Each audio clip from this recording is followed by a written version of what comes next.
sports books. Come on in. Bagels, breakfast cereal. What do they call it? Breakfast cereal. Lunch cereal. No. Dinner cereal. I eat it for dinner sometimes. I'm in. Get no respect. Okay, Rodney Dangerfield jokes are here to kick off our November 18th show. My name's Kay, Nate Burleson, Peter Schrager, and Kyle Brandt, and some highlights from last night. Let's get into it. There was a game last night. Highlights. Let's go to Los Angeles Coliseum, temporary home of the reigning NFC champions. Shout out to Rodney Dangerfield and Ladybugs, by the way. Mitchell Trubisky. What do you got, Mitch? It's the 100th season of Bears football. Show us something. After 2 missed field goals from Eddie Pinheiro. Mitch looking for Anthony Miller? No. That's intercepted by Troy Hill. That's only Trubisky's 4th pick of the season. That sounds good to me, but they've been big ones. Jared Goff, can you get it going? Not necessarily. We didn't really have to. It was a big Todd Gurley day, and he gets in for a touchdown. Todd Gurley, what's up? Still not on that bike in the Superdome. Tired of hearing about it. He had a big day last night. 10-0 now. Bears getting shut out in the second quarter. Look at the athleticism. Mitch making a play, trying to make some. No, sacked.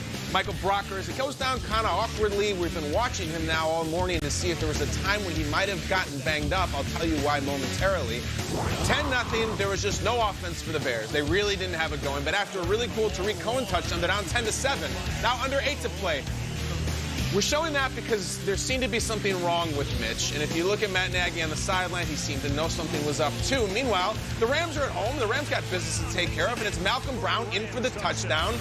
They're up 17-7. And then there's this long conversation with head coach and quarterback, long private conversation. Why? Because Chase Daniel's in the game, and the speculation was, did they finally pull Mitch? Is Chase in because of play? The Bears say it was because Mitch was suffering from a hip injury. He tightened up as the game went on. Meanwhile, Aaron Donald tightened up the pocket, sacked Chase Daniel, and they go on to win. But number 10 did not finish the game. The Rams did, 6-4, still alive in the thick of things, 17-7. A lot of questions about coach and quarterback on the losing side. So for that, we go to Matt Nagy and Mitch Trubisky talking about being pulled from the game with that hip injury. I think it was probably 1 or 2 series that he went through with it, and then I finally pulled him aside. I said, listen, here's the deal.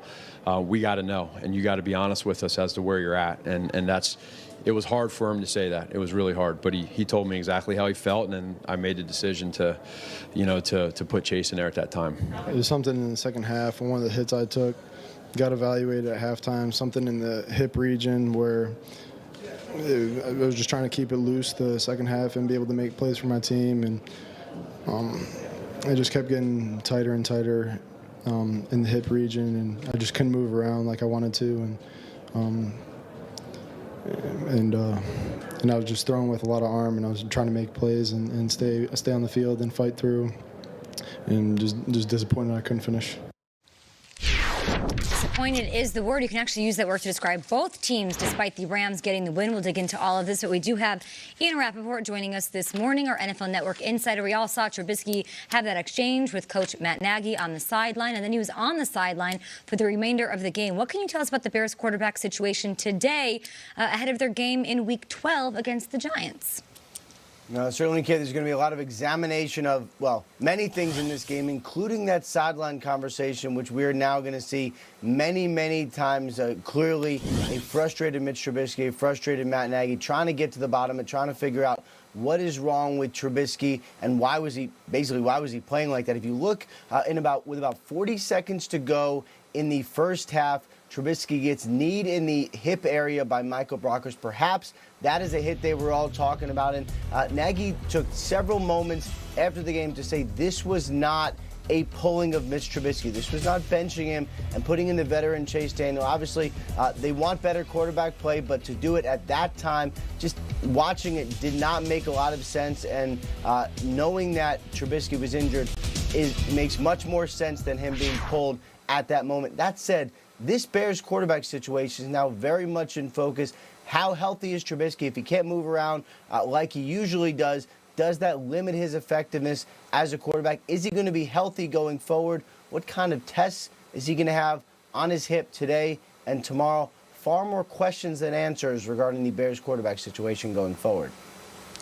And the most important question, of course, Ian, is he the franchise quarterback of the future? Thank you so much for joining us this morning. We'll have you back in a little bit, of course. But take a look. Mitchell Trubisky ranks last among QBs in the league in passing yards per game and yards per attempt. He's tied for 26th with just 9 passing touchdowns this season. Rams fans, we are going to get into love for you, of course, for getting the win. Todd Gurley looking revitalized. But, Nate, what do you think they should do at quarterback with Mitchell Trubisky? They should explore options. I mean, this is the point in his career where you either solidify yourself as a franchise guy or there's more questions about who he is moving forward. And I think that's exactly where we're at right now. Now, I know the draft might not be an option when you look at picks and available guys coming up in this year's upcoming draft.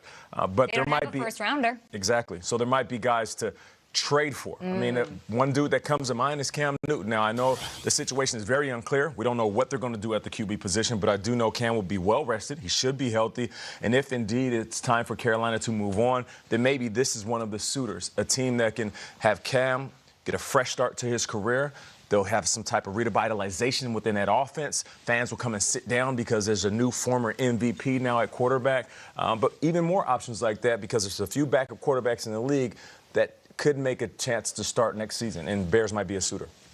And listen, after what we saw yesterday, I don't know if the Panthers are getting rid of Cam, but as far as the Bears, here's what kills you about Mitch. He's a very talented guy. He works so hard, impeccable teammate, doesn't do social media, leader this, film that. It's everything you could ever want from a franchise quarterback. And then he gets out there and he just doesn't have it. That's what kills you because it's a perfect suitor. And what really kills you, they bet on him. They bet everything on him. Mitch has to work or the plan doesn't work moving forward. And what's so paralyzing for Bears fans is there is no Brandon Allen or Kyle Allen or Gardner Minshew, some late round guy. There's nobody. It's him and it's Chase Daniel. Matt Nagy's known Chase Daniel for years, has coached him for years. They're not going to Chase Daniel. He's not the answer, and it appears that Mitch is not the answer either. And it's a crushing blow for Bears fans, but they have to do anything they can in the offseason because he's had a lot of chances. Yet I'm watching last night, and I don't think Trubisky played well. He did have an awesome back shoulder touchdown pass to Tariq Cohen in the third quarter, but I'm watching it, and I'm not like coming away from the game being like, oh, Trubisky lost that game. That game was terrible for the Bears. And Eddie Pinheiro, yet again, misses 2 field goals in the early parts of the game. That gives them a chance. They go for it on 4th, inexplicably at one point. But, you know, at some point, it's not just the quarterback. Khalil Mack last year was one of the best players in all of football. We built our show around being the Khalil Mack cheerleading show at times. He's been invisible. The offensive line has not protected Trubisky, and all of those acquisitions that you're saying there was a plan, whether it be Allen Robinson or Taylor Gabriel or Trey Burton, they're no-shows also. So from the NFL's Coach of the Year, Matt Nagy, to the new defensive coordinator, Chuck Pagano, right down the list, no one has been great this year. They're a 4-6 team, and I look at that, and I come off this morning, and I'm not thinking, man, Trubisky stunk again. That wasn't my takeaway. My takeaway was that's not a good team, and it's from the top of the roster right down to the bottom. Patriots took on the